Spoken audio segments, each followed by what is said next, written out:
Ford is the second biggest American automobile manufacturer, and by global vehicle sales, Ford ranks 8th just behind Toyota, Volkswagen, Renault, Nissan, Mitsubishi Alliance, Hyundai Motors, General Motors, and Honda. But it wasn't always like this. Ford used to rank 5th largest automobile manufacturer in the world until the year 2018.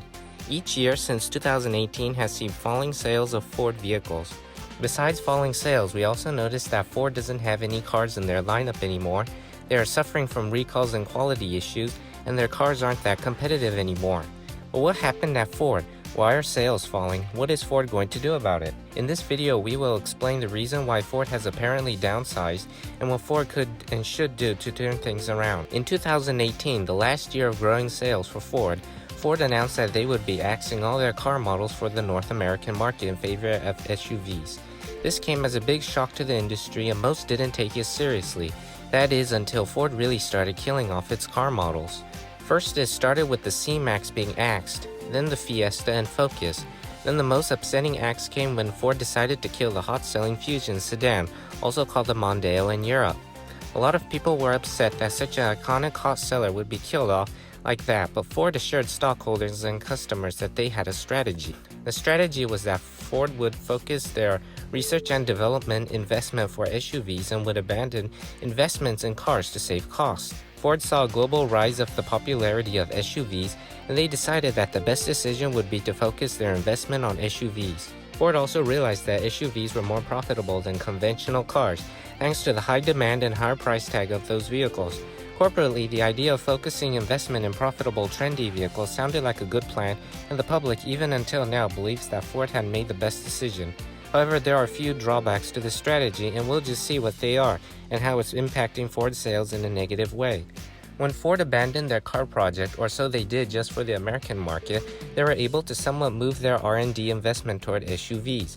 This resulted with Ford being able to invest in popular models such as the Bronco, Bronco Sport, Explorer, Escape, and Mach-E.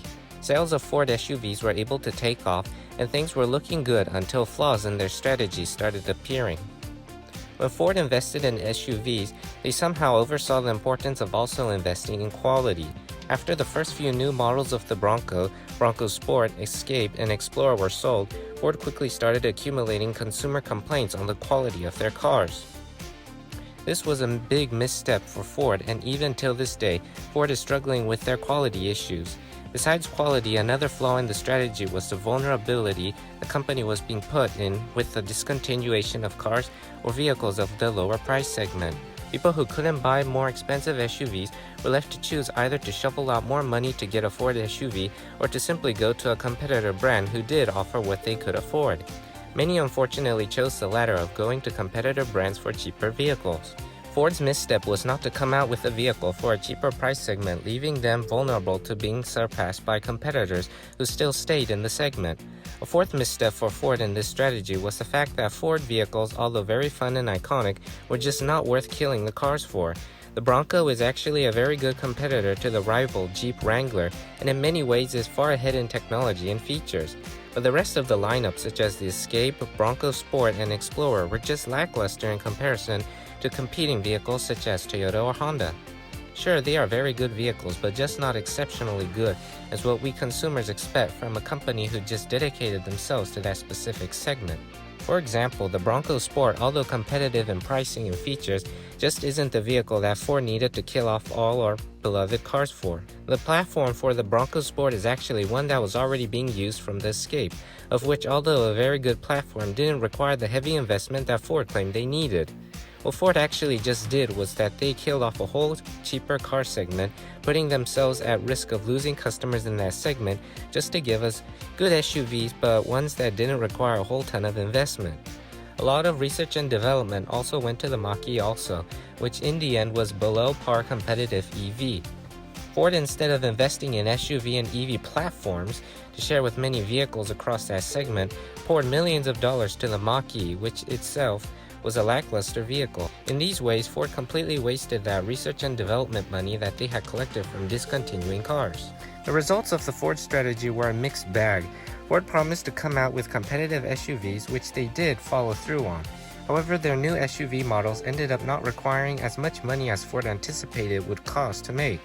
Ford also took a misstep when they didn't invest enough money for proper quality control of these new SUV models. In the end, Ford didn't spend as much money as they anticipated, yet at the same time didn't spend enough to invest in quality control. This was the disappointing result after all the cars Ford discontinued to invest in SUVs. Ford just abandoned the whole vehicle segment for almost nothing, came out with okay SUVs that ended up not needing much investment and didn't spend enough money for proper quality control. Not to mention the fact that Ford is still investing in cars for Europe and China, just not for the North American market. So Ford has just messed themselves up, saying they would not invest in cars for North America. Now translated, Ford will still invest in cars for other markets, but just not for the North American market for some strange reason. In conclusion, Ford carried out their plan, but not in the great way we expected. It was actually a lot of harm done to the company and effect on sales. Hopefully, Ford will develop plans to bring back their beloved cars for the North American market to compete in that lower end segment again.